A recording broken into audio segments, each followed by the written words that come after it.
तर ड्रॅगन फ्रूटच्या झाडांची कटिंग किती दिवसात करायची असते आणि कटिंग केल्यामुळे तुमच्या यील्डवरती काही परिणाम होतो का, असा आणखीन एक कॉमन प्रश्न आहे. तर त्याच्याविषयी मी तुम्हाला क्लिअर सांगून देतो. निश्चितच जर तुम्ही आता हा जो प्लॉट तुम्ही बघताय हा 26 महिन्यांचा प्लॉट आहे आणि याच प्लॉटमध्ये आम्ही काही भागामध्ये कटिंग केली आणि काही भागामध्ये कटिंग नाही केलेली. पण एक एक्सपिरियन्स आम्हाला असा आला की जिथं आपण कटिंग केलेली तर तिथं फ्रूटची संख्या खूपच कमी आहे.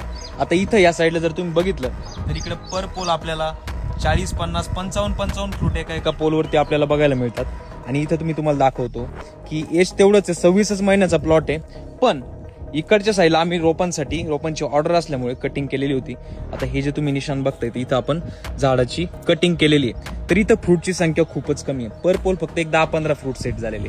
त्याच्यामुळे कटिंग जर तुम्ही केली तर त्याचा निश्चितच तुमच्या यील्डवरती परिणाम होणार आहे. जर तुम्हाला कटिंग करायचीच असेल तर जिथं गर्दी झालेली आहे तर गर्दीमधल्या भागावरती तुम्ही कटिंग करू शकता, जाण्या येण्यापुरती जागा करू शकता.